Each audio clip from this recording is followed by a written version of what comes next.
lola addunyaa sadaffaa banuudhaaf gurbaan as gubbarratti argitan kan jaal ibsaa ja'amuun beekamu kun weerara jaalalaa bara 2020 bara 2020 takka keessa gara tiktookiitiin baneen shamarroota dhibbaa fi kumaatamaan lakkaa'aman boochisuudhaan cunqursaa kan ture bara 2023 bara 2024 keessa harka maakitti kufuun isaa kan yaadatamu kufaatii bara 2024-23 keessa kufe san deebi'ee mataa ol qabachuudhaan Awuroopparraa gara Afrikaa Masrii Kaayiroo galuun hidhannoo isaa jabeeffatee lola addunyaa sadaffaa banuudhaaf qophiirra akka jiru dhagahamee jira. Lola addunyaa sadaffaa banamuu deemu kanaanis maakiin akka malee sodaachuudhaan balbala akkuma gabbanteen hidhannoo guutuudhaan isaa jiru agarraan balbala itti cufattee mormaa jiraachuun isii dhagahame. Tanaaf lola addunyaa sadaffaa galgala kana banamuuf deemu kanarratti eenyu akka injifatu gara koomantiitiin barreessaan isiniin ja'am.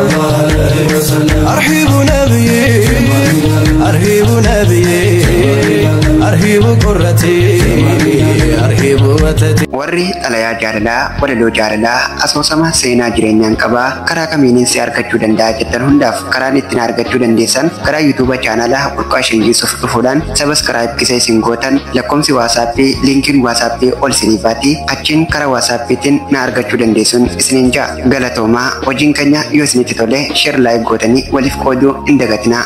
La ya jaalala yaa rokkeetti onnee seentuu halaala. Sheekan jettu manguddoof dargaggeessa meessumaan miliqtee seenta keessa.